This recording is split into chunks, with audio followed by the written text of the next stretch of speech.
Even though Martin he's no longer with us, he still remains in our hearts. No. Say hi. Hello. Say hi. Hello. Hello. Alicia. It's time for Say your hi. bed. Hi. Martin's influence to me is through music, and his commitment to music and his strive for excellence. Martin made me kind of want to be on the radio. Like, you could switch on GFM, hear just that silky smooth voice, and like the Fred Hammond songs coming out and stuff, and it was like, you know what? Yeah, I want to be like this guy. He was good at influencing people in his sound engineering experience and the setting up of PA equipments.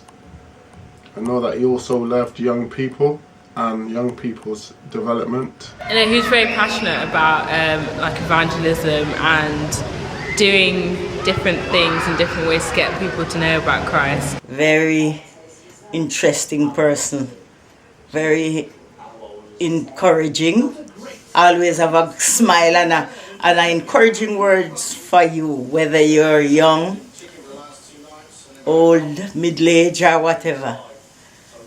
Very good person. I'm glad when I met him, I'm glad I get to know him.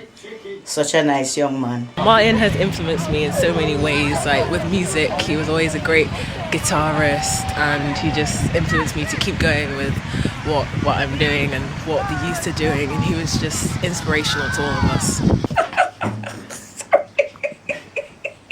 Definitely outtakes. I loved working with Martin. We worked together over the years in Sunday school teaching, and we worked together with the youth, and we understood each other, and I feel that showed in how we developed, how we worked with the young people in the jobs that we did. Also in the worship, Martin was always pushing the worship not to be just there, always pushing for excellency.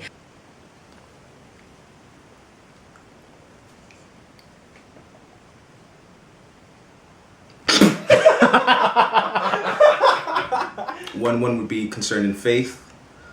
He'd always be a person who really wanted to live out what he believed. So whatever he'd preach is whatever he'd live. So he'd always be in conversations with other people. I see him in town all the time. So and there'd be comments of faith or just comments of how people are doing.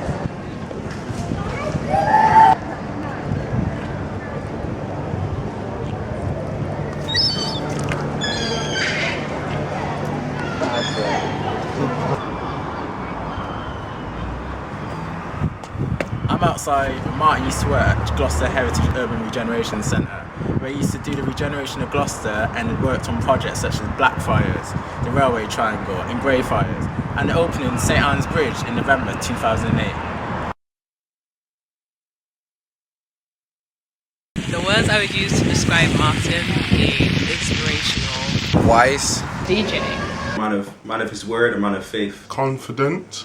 musical, Loving. Encouraging. Smile. Visionary.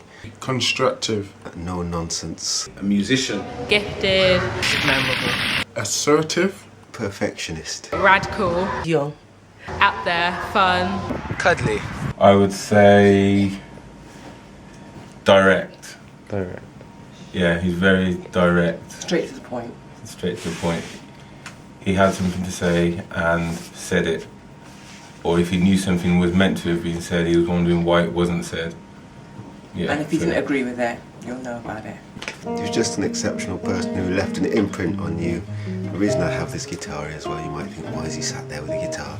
Is because Martin was also a guitarist, and we spent many times together playing guitar, exchanging chords and thoughts around music.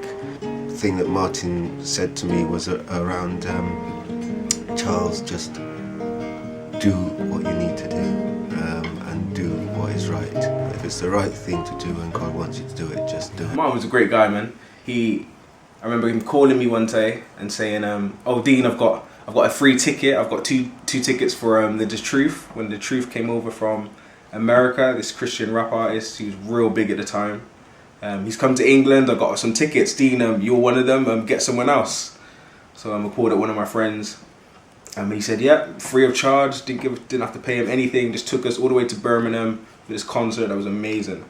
And that's the kind of heart Martin had. He was always giving, and always cared about people. He always liked to be cool with the young people, which was good because I think the young people kind of related to him, so that was good. The funniest story that I can remember of Martin is when he had the curly perm back in the day. I remember when he used to teach lessons in Sunday school, and everything he said, he was so clever and just so wise. One time when me and my dad were upstairs at the PA with Martin, and someone was singing, but they were singing really loudly, and he had to keep altering the flip switches so that the person didn't like break the sound box, and his face was so funny. He was like, seriously, it was great. You could be having a depressed week, you go to church on Sunday, see Martin smiling, and just be like. I remember when I was talking to him at a convention because I really wanted to buy a CD, but my dad wouldn't let me, so he bought me one. I still sometimes listen to it. Where he wanted to voice his opinion, he wasn't scared of upsetting anyone and bringing forth his vision, plans, whether it was in church or outside church. And he used to tell me that I should keep smiling because frowning makes other people sad at the same time. Quite looking forward to playing actually.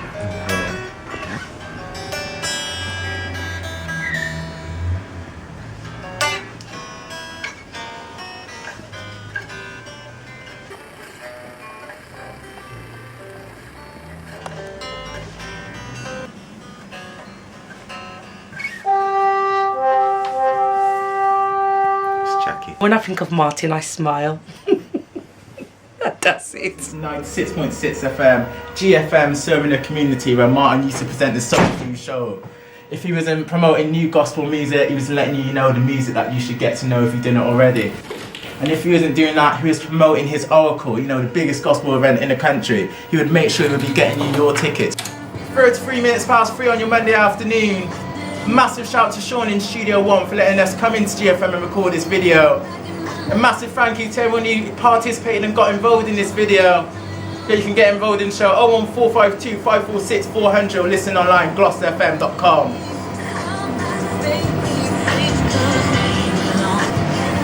I want to thank Janet for letting us do this video, even though she didn't know about this, so thank you. And thank you everyone for watching. Sorry to say, but we're going now. Hope you enjoyed the video, especially you, Janet. Peace and love.